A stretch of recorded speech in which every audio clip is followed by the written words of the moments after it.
ओं नमो भगवते वासुदेवाय नमो नमस्कार बंधुगण आपण मानकु आम यूट्यूब चैनल को स्वागत।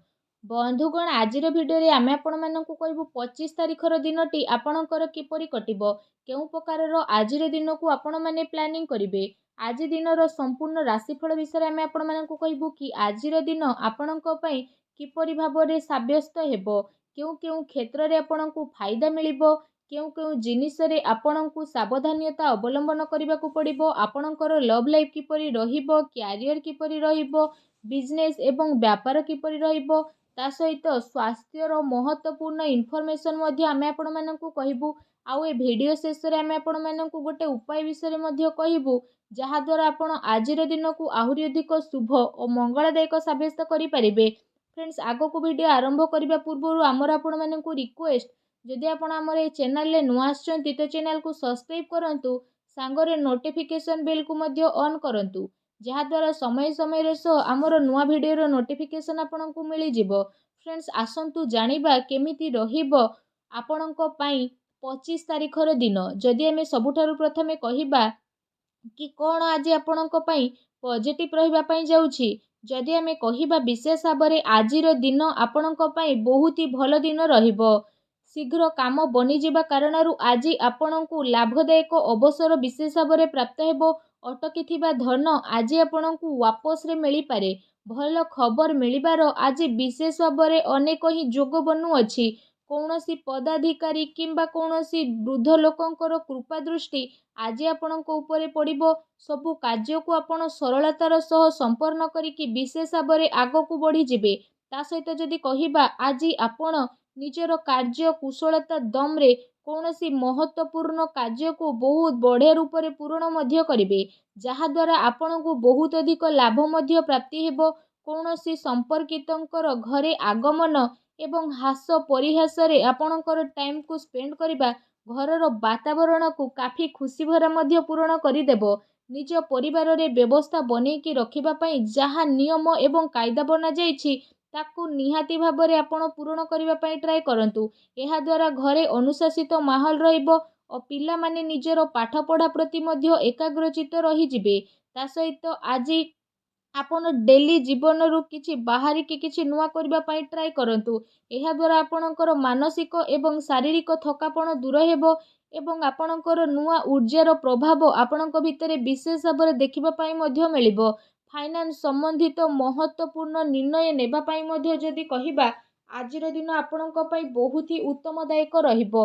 आजिर समय आपणक पई किछि सकारात्मक उपलब्धि मध्य नेकी आसीबो। निजर महत्वपूर्ण कार्य को आपण निभेबारे निजे आज आपण पूरा टाइम को लगेई देबे। आपणकर प्रयास अवश्य ही सफल पूर्ण हेबो। धर्म कर्म प्रति आपणकर आस्था रहिबो। दिल अपेक्षा आपण दिमाग रु अधिक निर्णय मध्य नेबे। भावुकतारे आसिकी आपण आपणकर निर्णय नियंतु नाही, नचेत भूल होई पारे। शेयर मार्केट एवं रिस्क संबंधित कार्य रे आपणक पई लाभदायक परिस्थिति आज विशेष भाबरे उत्पन्न हेबो, जहा पई आपणक मन बहुत ही प्रसन्न भरा रहिबो। फ्रेंड्स, आसंतु जानिबा आज आपणक पई कोन नेगेटिव रहिबो।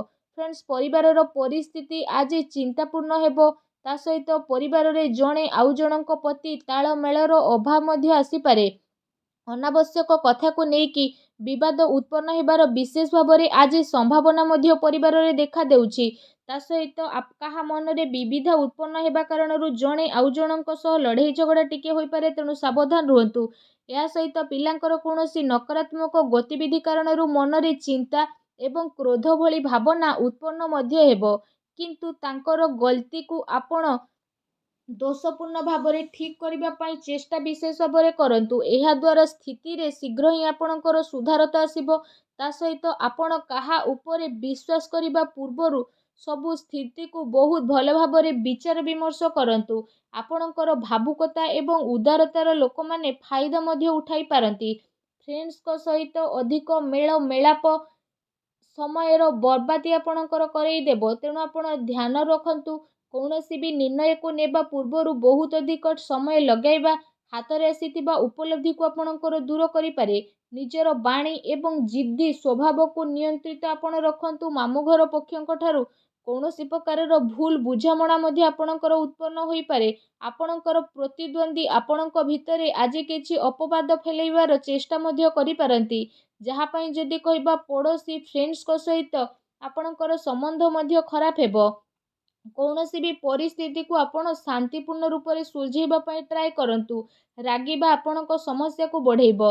ସେଥିପାଇଁ ନିଜର ରାଗ ଉପରେ ସଂଯମତା ରଖନ୍ତୁ। ତା ସହିତ ଯଦି କହିବା କୌଣସି ବି କାର୍ଯ୍ୟ କରିବା ପୂର୍ବରୁ ତା ଉପରେ ଗମ୍ଭୀରତାର ସହ ଭାବିବା ଚିନ୍ତିବା ଆପଣଙ୍କ ପାଇଁ ଅତି ଆବଶ୍ୟକ ରହିଛି। କୌଣସି ବାହାର ବ୍ୟକ୍ତି ଆପଣଙ୍କ ଟେନସନକୁ ବଢ଼େଇପାରେ ଏବଂ ଆପଣଙ୍କ ବଦନାମୀକୁ ମଧ୍ୟ ଏ ସମୟରେ ବଢ଼ାଇପାରେ।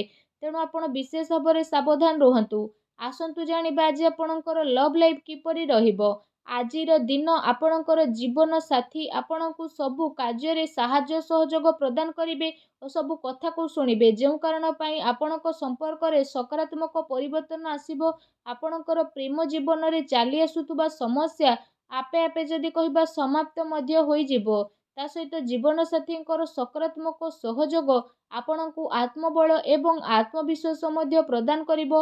ଆପୋଷିକ ସାମଞ୍ଜସ୍ୟରେ ଆହୁରି ଅଧିକ ଆପଣଙ୍କର ଘନିଷ୍ଠତା ଆସିବ। ପିଲାଙ୍କର ଖୁସି ସମ୍ବନ୍ଧିତ କୌଣସି ସୂଚନା ମିଳିବା କାରଣରୁ ପ୍ରସନ୍ନତାପୂର୍ବକ ଘରେ ବାତାବରଣ ମଧ୍ୟ ରହିବ। ପ୍ରେମ ସମ୍ବନ୍ଧରେ ଆହୁରି ଅଧିକ ଗମ୍ଭୀରତା ମଧ୍ୟ ଦେଖିବାକୁ ମିଳିବ। ବୈବାହିକ ସମ୍ବନ୍ଧ ଠିକଠାକ୍ ରହିବ। ପାରିବାରିକ ମାହୋଲ ଖୁସିଭରା ରହିବ। କୌଣସି ପୁରୁଣା ମିତ୍ରଙ୍କ ସହ ମିଶିବା ଦ୍ୱାରା ସୁଖଦପୂର୍ଣ୍ଣ ଯାତ୍ରା ଆପଣଙ୍କର ହୋଇପାରେ। ଆଜିର ଦିନ ଆପଣଙ୍କ ପ୍ରେମ ଜୀବନ ପାଇଁ ବହୁତ ହି ଭଲ ଦିନ ରହିବ। ତା ସହିତ ଏ ଦିନର ଆପଣଙ୍କୁ ଅବଶ୍ୟ ହିଁ ଲାଭ ଉଠାଇବାର ଅଛି। ଫ୍ରେଣ୍ଡସ୍, ଆସନ୍ତୁ ଜାଣିବା ଆଜି ଆପଣଙ୍କର ବ୍ୟବସାୟିକ କ୍ୟାରିୟର କିପରି ରହିବ। ଫ୍ରେଣ୍ଡସ୍, କାର୍ଯ୍ୟ କ୍ଷେତ୍ରରେ ଆପଣଙ୍କର ଗଭୀରତାର ଅତି ଆବଶ୍ୟକତା ରହିଛି। କାହିଁକି ନା ଟିକେ ଭୁଲ ବୁଝାମଣା କାରଣରୁ ମହତ୍ୱପୂର୍ଣ୍ଣ ଅର୍ଡର ଆଜି ଆପଣଙ୍କ ହାତରୁ ମଧ୍ୟ ବାହାରି ଯାଇପାରେ। ଚାକିରି ପେଶା ବ୍ୟକ୍ତିବିଶେଷଙ୍କୁ ଧୈର୍ଯ୍ୟ ବନେଇକି ରଖିବାର ଅତି ଆବଶ୍ୟକତା ରହିଛି, କାରଣ ତାଙ୍କ ଉପରେ କାର୍ଯ୍ୟର ଅଧିକତା ବୋଧ ରହିବ। କାର୍ଯ୍ୟ କ୍ଷେତ୍ରରେ କିଛି ପରିବର୍ତ୍ତନ ଆସିବାର ଆପଣଙ୍କୁ ଅବଶ୍ୟ ଯୋଗ ବନୁଛି। ସହଯୋଗୀ ଏବଂ କର୍ମଚାରୀଙ୍କର ଗତିବିଧିକୁ ଆପଣ ନଜରଅନ୍ଦାଜ କରନ୍ତୁ ନାହିଁ। ଆପଣଙ୍କର ପଛରେ କେହି ଆପଣଙ୍କୁ ନୁକସାନ ମଧ୍ୟ ପହଞ୍ଚାଇବାକୁ ଚେଷ୍ଟା କରିପାରନ୍ତି। ତା ସହିତ ସାଝେଦାରୀ ବ୍ୟବସାୟରେ ମାର୍ଗଦର୍ଶିତା ତଥା ସ୍ଥିତି ଆପଣଙ୍କ ପାଇଁ ପରିବର୍ତ୍ତନଶୀଳ ହେବ। କୌଣସି ଅନୈତିକ କାର୍ଯ୍ୟ କରିବା ଠାରୁ ଦୂରେଇ ରୁହନ୍ତୁ, କାରଣ ଏ ସମୟରେ କୌଣସି ପ୍ରକାରରେ ଆପଣଙ୍କର ମାନ ସମ୍ମାନ ଉପରେ ଆଞ୍ଚ ଆସିପାରେ।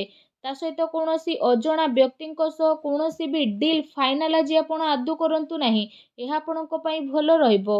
ଫ୍ରେଣ୍ଡସ୍, ଏହା ସହିତ ଯଦି କହିବା କାର୍ଯ୍ୟକ୍ଷେତ୍ରରେ ଚାଲି ଆସୁଥିବା କୌଣସି ପ୍ରକାରର ପ୍ରୋବ୍ଲେମକୁ ଶାନ୍ତିପୂର୍ଣ୍ଣ ରୂପରେ ସୁଲଝେଇବା ପାଇଁ ଆପଣ ବିଶେଷ ଭାବରେ ଟ୍ରାଏ କରନ୍ତୁ, କାରଣ ରାଗ ଏବଂ ଆବେଗରେ ଆସିଲେ ପରିସ୍ଥିତି ଆପଣଙ୍କର ଆହୁରି ଅଧିକ ବିଗିଡ଼ି ଯାଇପାରେ।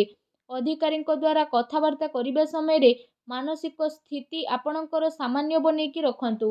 ଫ୍ରେଣ୍ଡସ୍, ଏହା ସହିତ ଆଜିର ଦିନରେ ମାର୍କେଟିଂ ସମ୍ବନ୍ଧିତ କାର୍ଯ୍ୟ ଏବଂ ବାହାର ଗତିବିଧିରେ ଆପଣଙ୍କର ବ୍ୟତୀତ ହେବ। ଚାକିରି ପେଶା ବ୍ୟକ୍ତିବିଶେଷଙ୍କୁ ନିଜର ଟାର୍ଗେଟ ପୁରା ହେବା କାରଣରୁ ପ୍ରମୋସନ ମଧ୍ୟ ମିଳିପାରେ, ଯେଉଁ କାରଣ ପାଇଁ ସେମାନଙ୍କ ମନ ବହୁତ ହି ପ୍ରସନ୍ନ ରହିବ। ଆସନ୍ତୁ ଜାଣିବା ଆଜି ଆପଣଙ୍କର ସ୍ୱାସ୍ଥ୍ୟ କିପରି ରହିବ। ଫ୍ରେଣ୍ଡସ୍, ଆଜି ଆପଣଙ୍କୁ ଏସିଡିଟି ଏବଂ ଗ୍ୟାସ୍ ଯେପରି ସମସ୍ୟା ଉତ୍ପନ୍ନ ମଧ୍ୟ ହେବ। ଏମିତିରେ ନିଜର ଖାଦ୍ୟ ପାନ ଉପରେ ଆପଣଙ୍କୁ ସଂଯମତା ବନେଇ ରଖିବାର ବିଶେଷ ଆବଶ୍ୟକତା ରହିଛି। ତା ସହିତ ନିଜର ସ୍ୱାସ୍ଥ୍ୟକୁ ଆହୁରି ଅଧିକ ଭଲ ରଖିବା ପାଇଁ ଆପଣ ପ୍ରତ୍ୟେକ ଦିନ ଯୋଗ କରନ୍ତୁ, ବ୍ୟାୟାମ କରନ୍ତୁ ଏବଂ ସୁସ୍ଥ ରୁହନ୍ତୁ। ଫ୍ରେଣ୍ଡସ୍, ଆସନ୍ତୁ ଜାଣିବା ଆଜି ଆପଣଙ୍କ ପାଇଁ କ'ଣ ବିଶେଷ ଉପାୟ ରହିଛି। ଆଜି ଆପଣ ସ୍ନାନ ଆଦି କରିସାରିବା ପରେ ନିଜର ଶ୍ରଦ୍ଧା ଅନୁସାରେ, ନିଜର ସାମର୍ଥ୍ୟ ଅନୁସାରେ ଧଳା ରଙ୍ଗର ବସ୍ତୁରେ ଯଦି କହିବା ଏବଂ ଧଳା ରଙ୍ଗର ବିଶେଷ ଭାବରେ ଖାଦ୍ୟ ପଦାର୍ଥର ଦାନ ଗରିବ ଲୋକଙ୍କ ବିଷୟରେ କରନ୍ତୁ। ତା ସହିତ ଆଜି ଆପଣ ଘରୁ ବାହାରକୁ ବାହାରୁଥିଲା ବେଳେ ମଥାରେ ଚନ୍ଦନର ଟୀକାକୁ ଧାରଣ କରନ୍ତୁ। ଏପରି କରିବା ଦ୍ୱାରା ସବୁ ନକାରାତ୍ମକ ଶକ୍ତିର ବିନାଶ ହେବ, ଶୁଭ ଫଳ ପ୍ରାପ୍ତ ହେବ। ଭିଡ଼ିଓ କେମିତି ଲାଗିଲା କମେଣ୍ଟ କରିକି ଜଣାନ୍ତୁ। ଚ୍ୟାନେଲରେ ନୂଆ ଆସିଥିଲେ ଚ୍ୟାନେଲକୁ ସବସ୍କ୍ରାଇବ୍ କରନ୍ତୁ। ଧନ୍ୟବାଦ।